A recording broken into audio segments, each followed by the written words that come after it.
Bueno, entonces lo que dije es que hasta ahí es la Ciudad Juárez, e inmediatamente después, en donde no interpreto esos asesinatos como en una situación de antagonismo bélico, sino como lo leo, ahí lo argumento en el texto, como la celebración de negocios. O sea, en un caso hubo la celebración de un cumpleaños de un gran mafioso, en fin. Pero siempre desde esa perspectiva expresiva, porque en algún momento, hace ya varios años, me dijeron que existían 42 hipótesis, muchas de ellas instrumentales, o sea, tráfico de órganos, snuff movies, películas pornográficas. Hay un gran texto de una autora, no recuerdo su nombre en este momento, mexicana, que ella prueba de que se trata de pornografía sádica. Lo que yo pienso es que habiendo tantas cyberpolice en el mundo, en Estados Unidos también, aunque sería imposible mantener este tipo de negocio, ¿no? O pornográfico o de órganos tanto tiempo en el mismo lugar, ¿no? Sin que hubiera una identificación, o sea, una localización y una colaboración entre estados para la localización de dónde se produce esa riqueza, porque al final el crimen produce riqueza, o sea, bueno, gracias, muy amable, está buenísimo, porque empezó un cierto dolor de garganta. Y entonces yo creo que por esa razón no creo que haya un negocio ahí. Las madres de la nueva generación, porque ahora estuve en Chihuahua por última vez, hará 2 años, o 2 años y medio, cuando fue el capítulo México del Tribunal Permanente de los Pueblos. Y el Tribunal Permanente de los Pueblos un capítulo estuvo en el estado, en Michoacán, en el estado vecino a Guerrero, Michoacán creo, y otro en Chihuahua, y creo que hubo otro también en Chiapas. Tuvo varios capítulos. El capítulo México tuvo varios tribunales. Yo participé del tribunal de Chihuahua, y ahí escuché a las madres que están hoy ahí. Entonces hablaron del Arroyo Navajo, ¿no? Donde se encuentran ahí ahora los cadáveres, y son todas convencidas de que se tratan de explotación sexual de mujeres que son explotadas en burdeles de Ciudad Juárez y luego asesinadas. Yo no puedo hablar sobre este periodo de hoy, porque no he estado más allí, pero ciertamente esa no es la tesis de la escritura del cuerpo. Pero sí, recientemente me reuní con un grupo, con dos mujeres, una líder comunitaria de Ciudad Juárez, 2 personas de Chihuahua, ¿no? Una de Ciudad Juárez y otra del estado de Chihuahua, y ellas dijeron que no, que para ellas permanece el mismo modus operandi, la misma, y las razones y motivaciones, las causas, los móviles, que en la época de 2006 cuando estuve ahí. Es imposible saber. Las madres que escuché en el juicio de Chihuahua, de la capital, todas tenían una visión de la cosa más instrumental, que sus hijas habían sido prostituidas y después ejecutadas. No puedo decir, porque no puedo saber cómo se encontraron esos cuerpos. Una cosa es una ejecución, ¿no? Otra cosa es los cuerpos en Ciudad Juárez en la época de 2006, cómo eran encontrados, ¿no? Así que ese trabajo queda para ustedes. Bueno, y entonces el paso sí, entonces hasta ahí no era guerra, sino era un accionar mafioso, un accionar criminal, y hablo de un segundo estado. Ahí se llama, el subtítulo es Territorio, Soberanía y Crímenes de Segundo Estado. ¿Por qué? Porque empiezo a percibir que existe un control de la vida. ¿Qué es un Estado? Un Estado es un artefacto que es el que tiene el control legítimo de la vida de las personas y el control legítimo de la violencia. Ese es el Estado. Entonces, hablé de un segundo Estado porque veía que existía ahí un aparato que controlaba la vida de las personas y controlaba la violencia, ¿no? Y que colocaba su orden, ¿no? Establecía su orden en ese espacio territorial. Y que tenía, como digo ahí, vasos comunicantes muy bien irrigados con el Estado. Esa es la manera en que lo expreso. Digo que el Estado es tentacular, o sea que tiene una relación tentacular, tienen tentáculos dentro del Estado, y digo también que tienen prótesis dentro del Estado, que quiere decir que este crimen organizado, este segundo Estado que controla la vida, organiza la vida de las personas,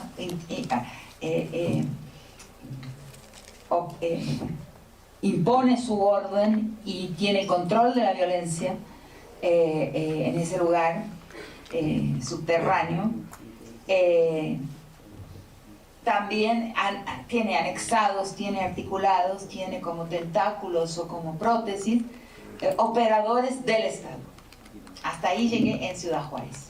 Si no, no podría ser posible, no podría existir tantos años de impunidad, no podría existir, yo lo escuché muchísimas denuncias del perito, inclusive que, en fin, cómo se mezclan las evidencias. ¿Quién mezcla las evidencias? Alguien que es un actor estatal. O sea, ¿quién pone un cuerpo en la tumba errada, en la tumba equivocada? ¿Quién mezcla un cuerpo con un cráneo que no corresponde?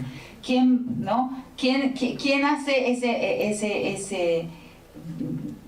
esa imposibilidad de contar con evidencias? Que es lo que la comisión que va en 2003, hay una visita a Ciudad Juárez presidida por el fiscal Carlos Castresana, que va a esa comisión de Naciones Unidas, y ahí está en internet, se llama visita, en fin, pongan Carlos Castresana, Ciudad Juárez, y van a ver en internet el relato. Está citado en mi texto también, ¿no?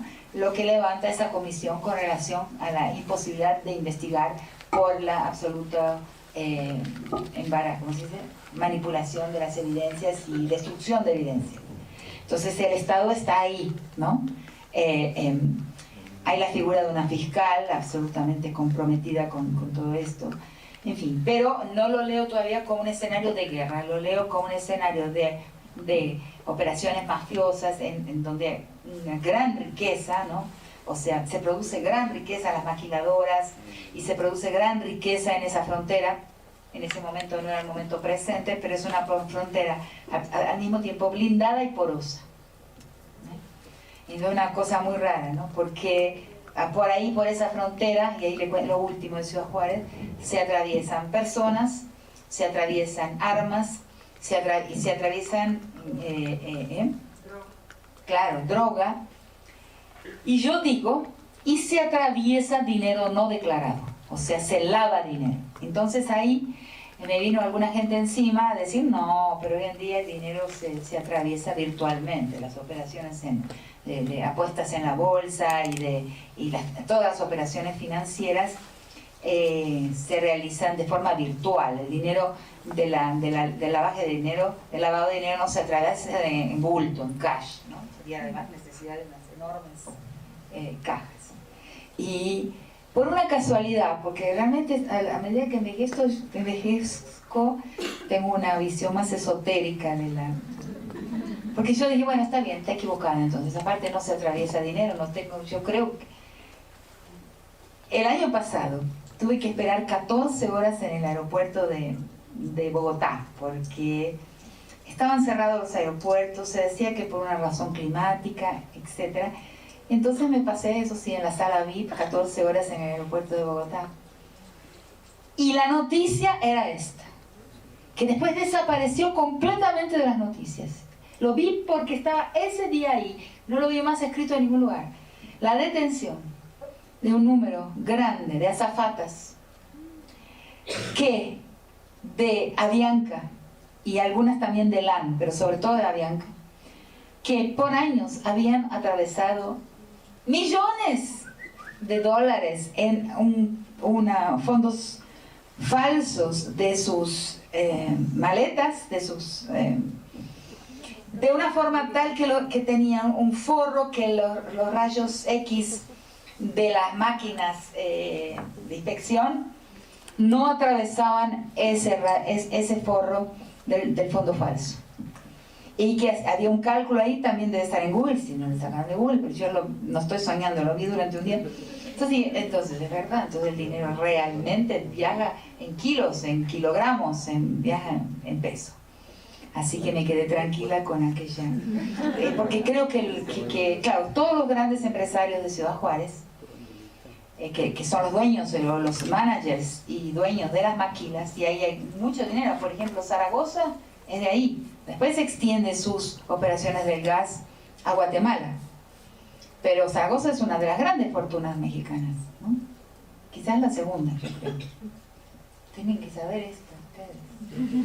Entonces, todos esos grandes empresarios, digamos así, trabajan en Ciudad Juárez, pero viven en El Paso, Texas. Sus casas están del otro lado. Para ellos no hay frontera. Entonces, de lo que se pongan en los bolsillos, pasan. Es que es una frontera rara, distinta, supongo, a la de Tijuana. Yo conozco la de Laredo y la de Ciudad Juárez, pero no conozco Tijuana.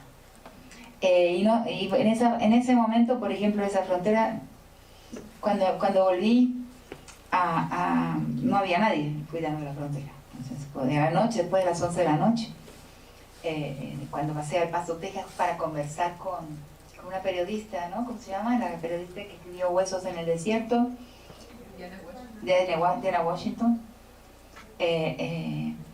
Cuando volví, pasé la frontera, no había ninguna persona, no había nadie justo en la frontera, una frontera que era abierta. También quien pasa caminando y se interna caminando al otro lado muere calcinado, ¿no? Ahora no sé cómo estará, nunca más volví, gracias a Dios. No. Bueno, esto es un poco broma. Entonces, al paso siguiente, ya empiezo a ver, fuera de estado en Guatemala, analizando el caso Sepulsarco, haber visitado Salvador. Este año estuve 3 veces en El Salvador, en la primera parte del año, y ya estuve otras veces en el pasado. Empiezo a hablar de guerra, ya no es más la celebración de negocios mafiosos, pero es la guerra misma. O sea, ¿por qué el cuerpo de la mujer es destruido de esa forma en la guerra? Me voy a comer el caramelo. Y entonces lentamente, eso que era la fratria, eso que era la hermandad masculina, que tenía la misma estructura que la hermandad mafiosa, ya paso a decir, esto es una corporación. Lo que digo sobre la guerra, lo dije en la entrevista que viene. O sea, la guerra tiene una discontinuidad. Entreveo por primera vez la idea de esa discontinuidad leyendo un texto muy precioso de la jueza Elizabeth Odio, de Costa Rica, que tiene un texto que se llama La guerra y las mujeres, o Las mujeres y la guerra. Es un ensayo, está en internet. Ella fue jueza en el tribunal de la ex Yugoslavia, creo que fue la primera jueza mujer del Tribunal Penal Internacional, pero antes fue jueza en el tribunal ad hoc para la guerra de la ex Yugoslavia. Y entonces ella escribe sobre esa guerra y dice, creo ver una diferencia en los casos que juzgué, en los testimonios. Creo ver que hay una crueldad que no es la forma, porque ella va analizando del mundo Roma, Grecia, del mundo antiguo, siempre las mujeres secuestradas, violadas, su cuerpo inseminado como territorio. ¿Qué me preguntaba del territorio?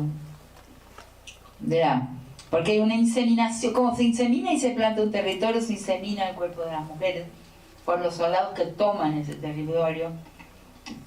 Y se anexa el territorio y el cuerpo de las mujeres como territorio. Eso lo digo en los textos. Pues todo eso es cruel. Es terrible. Pero ella dice, pero hay algo nuevo, algo que no es eso. Y a partir de ese momento, que yo me siento autorizada para decir algo que tú también intuyo. Y es la discontinuidad de la historia de las guerras después de la Segunda Guerra Mundial. Partha Chatterjee estaba haciendo una historia de las guerras y dijo una cosa que realmente es notable.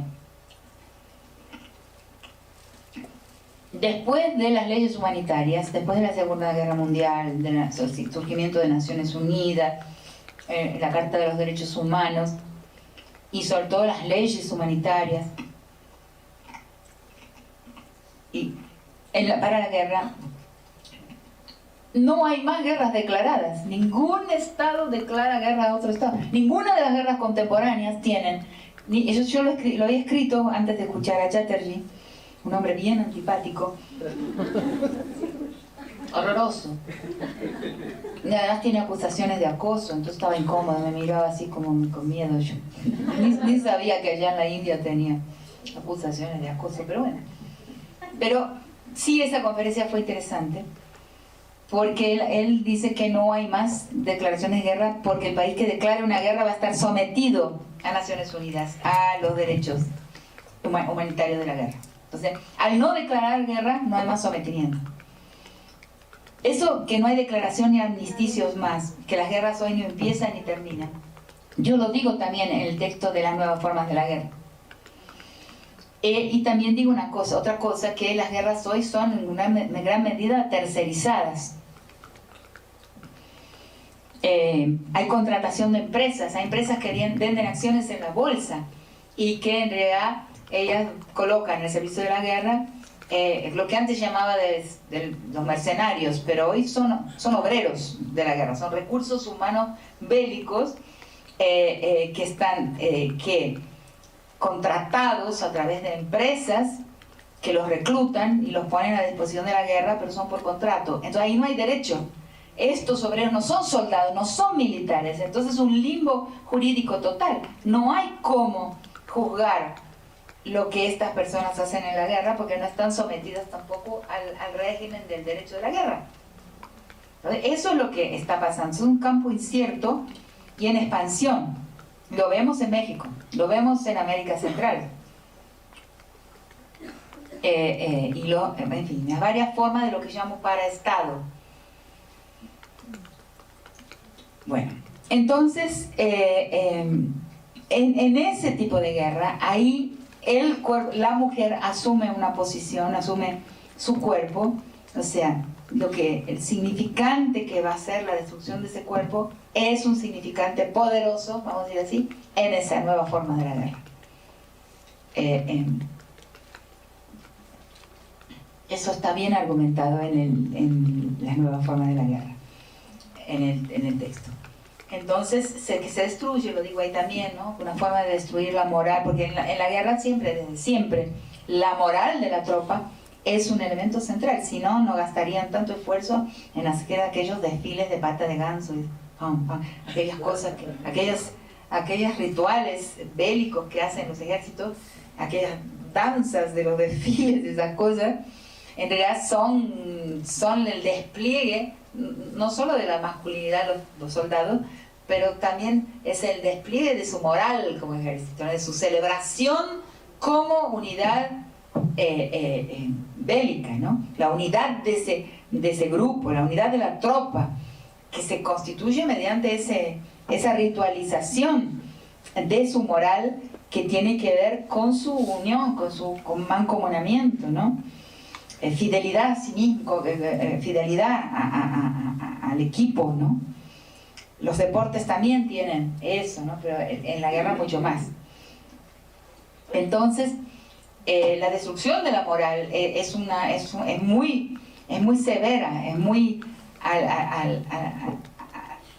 digamos, al suelo firme que esa tropa pisa, ¿no? Entonces, es una manera muy fácil y muy directa y muy barata también, como dicen algunos autores, destruir la moral del enemigo con la destrucción del cuerpo de sus mujeres, de las mujeres que ellos deberían ser capaces de tutelar. porque en la capacidad de tutela del cuerpo femenino está la prueba de la virilidad. O sea, una de las formas importantísimas de la prueba de virilidad es la capacidad de tutelar al cuerpo de sus mujeres. Eso es tan arcaico, tan ancestral, ¿no?, que es muy, muy difícil de modificar. A nosotras mujeres no nos gusta mucho eso, pero eso es, digamos, parte de nuestra cognición en esa larguísima prehistoria patriarcal de la humanidad, ¿no? La mujer es un cuerpo tutelado en ese imaginario, en esa imaginación consolidada por el largo tiempo de la especie, ¿no? El cuerpo que va a reproducir, ¿no?, el reproductor de la comunidad, del grupo, del colectivo. Entonces, destruirlo, o sea, es... Una cosa es tomarlo, ¿no?, es apropiarlo, anexarlo, y otra cosa es destruirlo. Destruir es a la sociedad cuyo tejido depende de ese nudo, de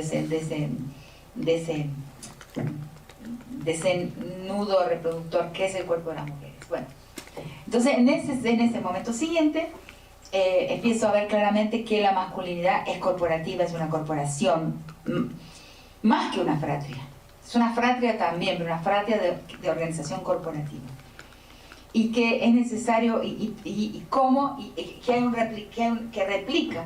La masculinidad es una corporación, las mafias replican el orden masculino, y otras corporaciones, la policía es una corporación, el ejército es una corporación, los jueces son una corporación, y en fin, si miraban las universidades a veces nos vamos a encontrar también con alguna cosa bastante parecida. Y esos espíritus corporativos son nocivos a la sociedad, son nocivos, impiden realmente la democracia. Y en el mundo del presente las corporaciones están como consolidando y también podríamos decir ahí hipertrofiando. No lo dije antes, pero creo que se le puede aplicar esa palabra. ¿Y qué característica tienen las corporaciones que las transforman en una bomba violenta, o sea, en algo destructivo en la sociedad? Tienen dos características, para mí, en lo que he escrito más recientemente. Una es que tienen un valor que se sobrepone a todos los otros valores, un valor que es al cual se supeditan o se supeditan, no me acuerdo, se supeditan, al cual se supeditan, porque en portugués hay palabras que son parecidas pero no iguales. Entonces, un valor al cual se supeditan todos los otros valores, todos, inclusive el valor de la protección de la vida, de la honestidad, los valores morales, todo el valor, la moral por excelencia del grupo, de la corporación, es el siguiente: la lealtad corporativa. Entonces, todo el resto de los valores se puede infringir, se puede desobedecer, a veces de una manera pecaminosa y criminal, para obedecer a ese valor moral máximo. La moral corporativa es, por excelencia, la lealtad corporativa. Entonces, el castigo a la deslealtad corporativa es severísimo. Eso tiene consecuencias, no sé si ustedes se dan cuenta de las consecuencias que tiene eso, ¿no? O sea, un hombre que es menos hombre es un hombre que desobedece, ¿no?, a las normas, ¿no?, de la corporación masculina.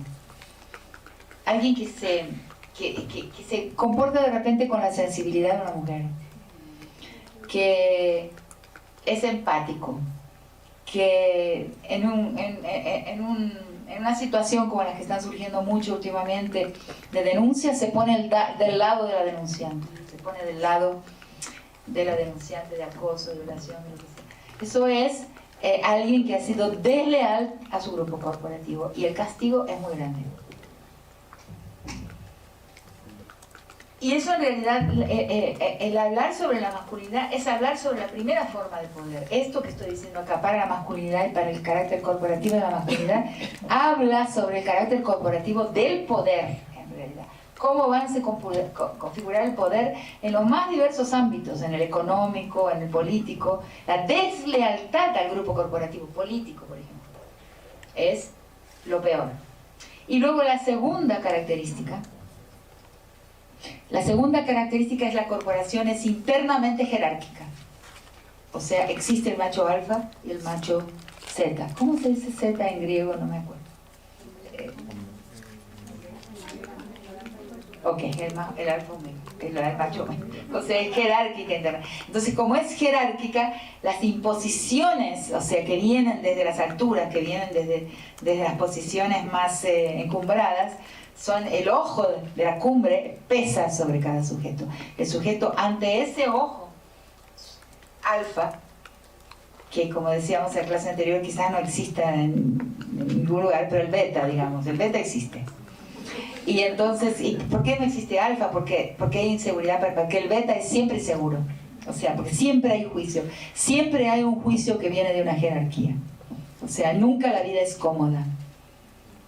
Y entonces, siempre se está bajo un ojo juzgador que va a decidir si se permanece dentro de la corporación o es expulsado de la corporación.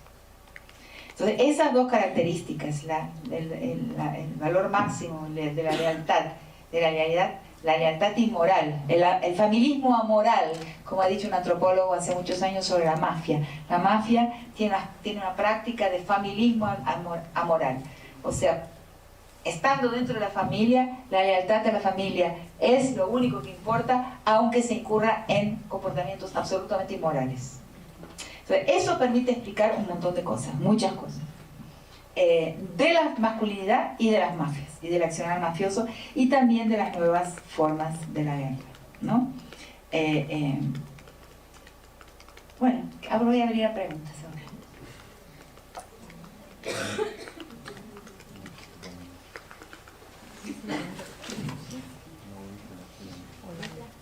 Muchas gracias. Quisiera vincularlo un poquito a lo que platicábamos ayer, cuando me llamó mucho la atención que surgió tanto esta imagen del violador de calle como el violador en la esfera doméstica y también el violador que es soldado, ¿no? Que representa, aquí estoy.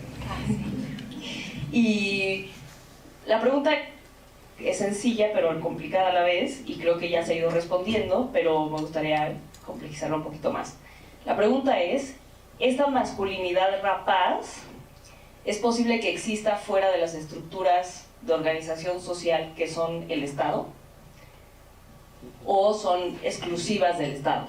Y creo que se ha venido respondiendo que un poco sí devienen en las estructuras de vida que vienen del Estado, pero más bien mi pregunta es, ¿qué del Estado las hace posibles? Y me interesa vincularlo ahorita con lo corporativo, o sea, de qué maneras o sea, cuando existe esta corporación, esta estructura corporativa que está vinculada a la fratria, como quién queda fuera, o sea, quién está fuera de la comunidad. No es una comunidad la fratria, ¿eh? Ajá, exacto, o sea, ¿cómo quedaría? O sea, ¿por qué no es una comunidad? ¿Y quién está fuera de la fratria y cómo perciben a la fratria? Sí, bueno, lo del Estado es lo que me olvidé de decir. Yo me di cuenta de que me estaba olvidando algo. Entonces, el Estado. Y aclarar algo que una persona me preguntó, una mujer me preguntó a la hora del café. Entonces, en Ciudad Juárez hablo no es exactamente lo que me preguntaste, pero quizás lo pueda responder. Hablo de un segundo Estado. Me vinieron varios críticas, sobre todo de juristas, ¿no? Carlos Castresana, por ejemplo, el mismo Garzón, dijeron, no, pero no existe un segundo Estado, no existe un segundo orden jurídico. Y yo dije, sí existe. Más recientemente Castresana dijo, bueno, sí, tenía razón.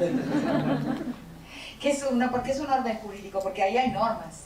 Porque en ese segundo Estado hay un control de la vida normado, o sea, es otro tipo de normas. No está la justicia, el derecho moderno, pero sí hay normas de lo que se puede y lo que no se puede hacer, y hay penas.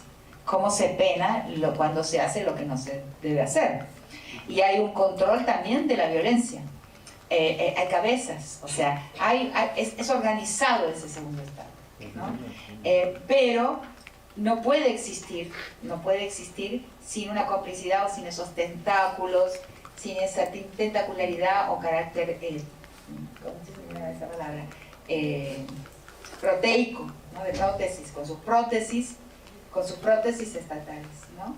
Y sin esos vasos comunicantes bien irrigados con el Estado, no podría existir. Después, cuando voy a escribir ya a la luz de la del Triángulo Norte Centroamericano, ahí entonces ya hay un momento clave, ¿no? En que me doy cuenta de que mi visión, la visión que mantuve para Ciudad Juárez, tuvo un cambio. Y yo creo que no es solamente un cambio mío, sino un cambio en la realidad. Que hay una transición, una transformación en la misma realidad. Y siempre lo cuento porque fue un momento así como de epifanía. Cuando estaba escribiendo un subtítulo y estaba poniendo como subtítulo algo que venía de Ciudad Juárez, que era la apropiación del Estado por el crimen organizado, se me hizo una luz. Y yo dije, no es esto. No es la apropiación de como era en Ciudad Juárez, la apropiación, la captura de algunos operadores del Estado como cómplices de ese segundo Estado. No, dije, esto no es más así, no es así. Es al contrario. Es la apropiación del crimen organizado por el Estado. Una especie de tercerización, una especie de control social y control económico, de producción, de acumulación de capital. O sea, hay una apropiación por las finanzas, que son en la otra cara del Estado. Y por el Estado hay una apropiación de la organización mafiosa y criminal. Cambió. ¿Entienden? Es impresionante ese cambio de estructura. Entonces nosotros tenemos que, de alguna manera, ese control social que se da en lo que ahora pasé a llamar, ya no un segundo Estado, sino una segunda realidad. Ese control social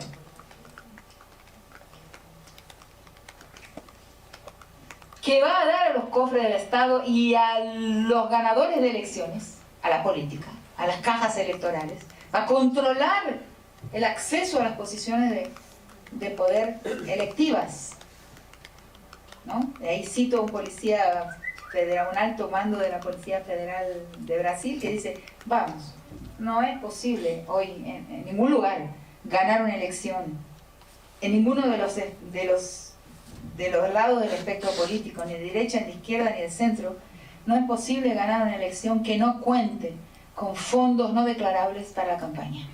No hay caso. Habrá alguna excepción. Pero entonces, ¿cuáles son esos fondos no declarables? En su gran mayoría vienen de la trata y vienen de diferentes formas de acumulación de capital no declarable, o sea, del crimen organizado. Entonces, eso agarra a la política, o sea, agarra al Estado, y al tiempo entonces se invierte y el Estado agarra el crimen, porque va a toda persona que ingrese en su ámbito, toda persona que se transforme en gobierno, va a beber en la producción de riqueza que viene del crimen organizado.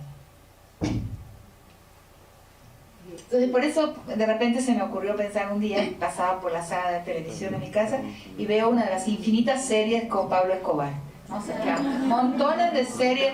¿Por qué hoy hay series y esa fascinación con Pablo Escobar en tantas películas, series? Porque no existe más ningún Pablo Escobar. No hay más crimen contrahegemónico, contraestatal. Era un hombre, un malvado, un criminal, un sanguinario, seguro. Pero él era, con su capacidad de crueldad tremenda, era un antihéroe, o sea, él era un personaje contraestatal, que el Estado veía en él un enemigo y él veía en el Estado un enemigo. Eso no es más así. No es más así. Me encantaría saber si me ponen un caso en que es así. No hay más crimen antiestatal. Porque el Estado se ha apropiado de ese control social y económico que realizan esas organizaciones, que producen capital. Hoy una gran parte, no es posible saber, pero ahora me acuerdo que bueno. A ver, por acá. Esperen, porque quiero concluir. Hablo lento porque estoy cansada, es normal, ¿no? Pero también porque es complejo hablar de eso. Y también a uno hablar de eso le asusta. A mí me asusta. A mí me asusta hablar de lo que entendí.